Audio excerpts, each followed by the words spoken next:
The year is 1943, and in Cairo, Winston Churchill, Franklin Roosevelt, and Chiang Kai-shek gather around a table agreeing that when Japan reaches their inevitable demise, Korea would become an independent nation. You see, in 1894, Japan fought the Chinese out of Korea, and then in 1910, they officially occupied all of Korea. And so it was clear for the Allies.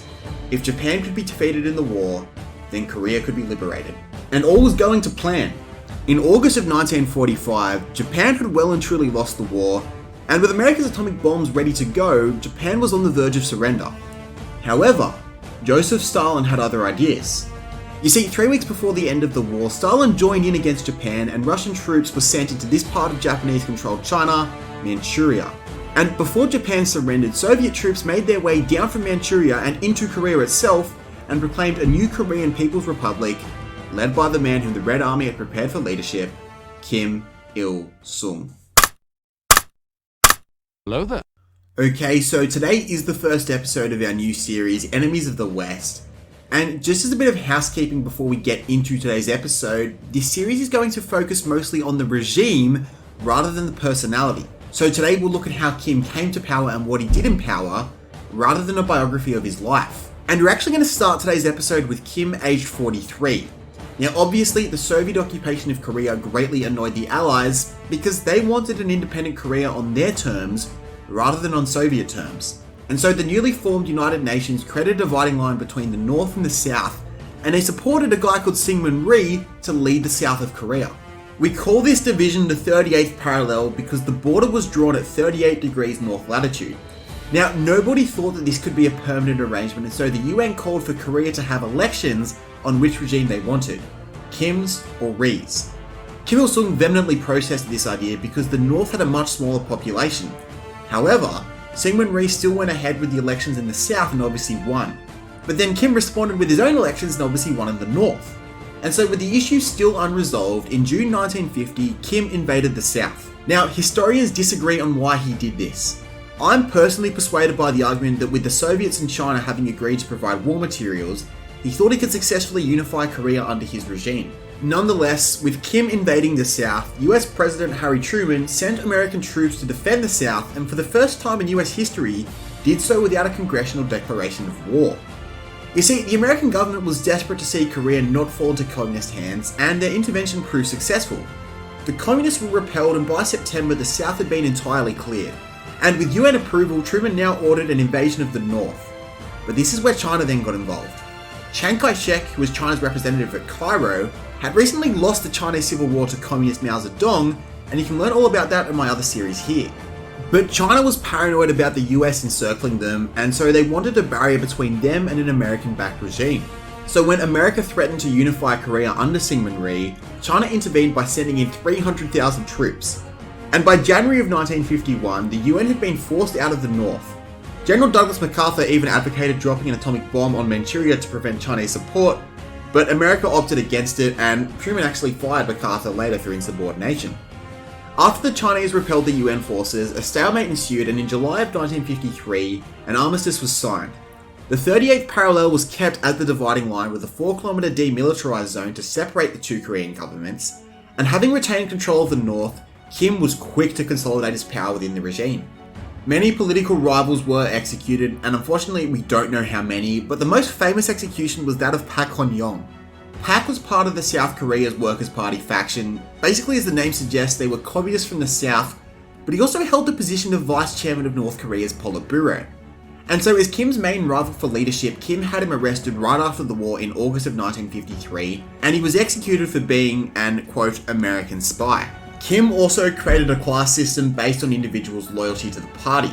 Koreans were divided into being a core, wavering, or hostile citizen. This class basically dictated what privileges one could enjoy, and individuals' files were updated every 2 years.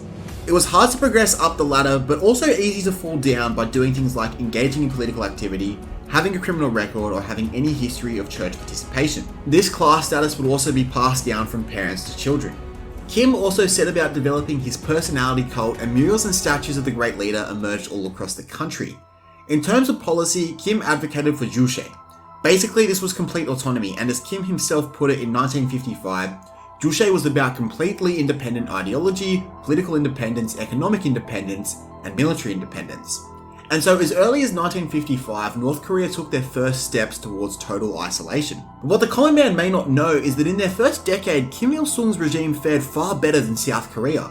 Syngman Rhee was notoriously corrupt, and the North had a lot of investment from the Soviet Union. After all, Kim Il-sung was Stalin's pick for Korea. However, after Stalin died, the Soviet Union went through the process of de-Stalinization, where in 1956, new leader Nikita Khrushchev criticised Stalin for a number of things, including his cult of personality. Now, both Mao Zedong and Kim Il-sung had disdain for this move of Khrushchev's, as they joined Stalin in creating their own personality cults themselves.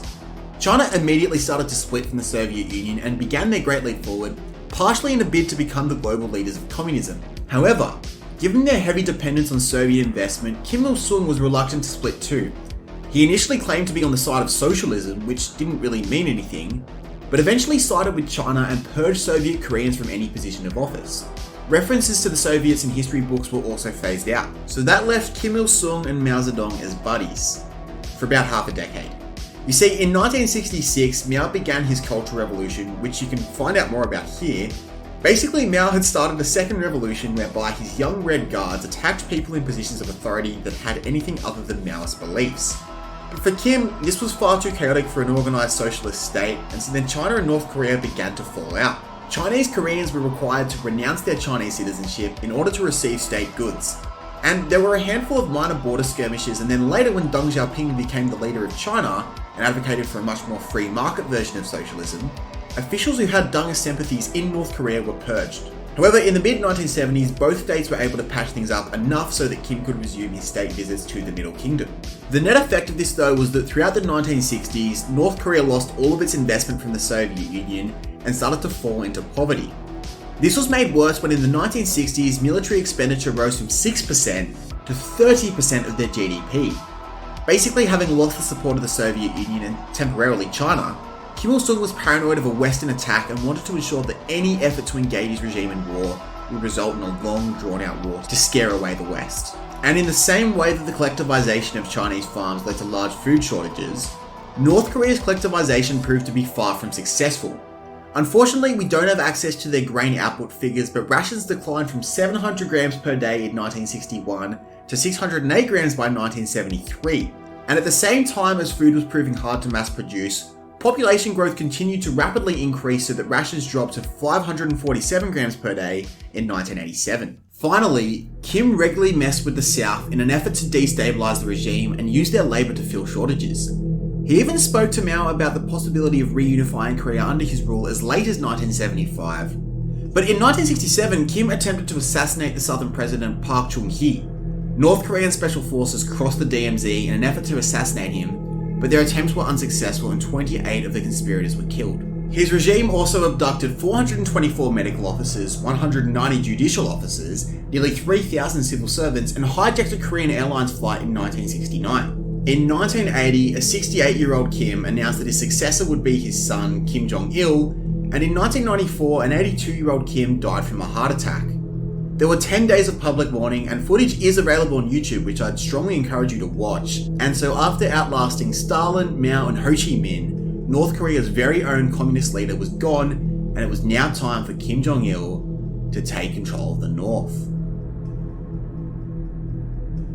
Thanks for watching. Make sure to subscribe and tune in next week where we'll see Kim Jong-il take over and face a devastating famine and make a huge nuclear breakthrough. We can't wait to see you next time for our next venture into a fascinating part of history.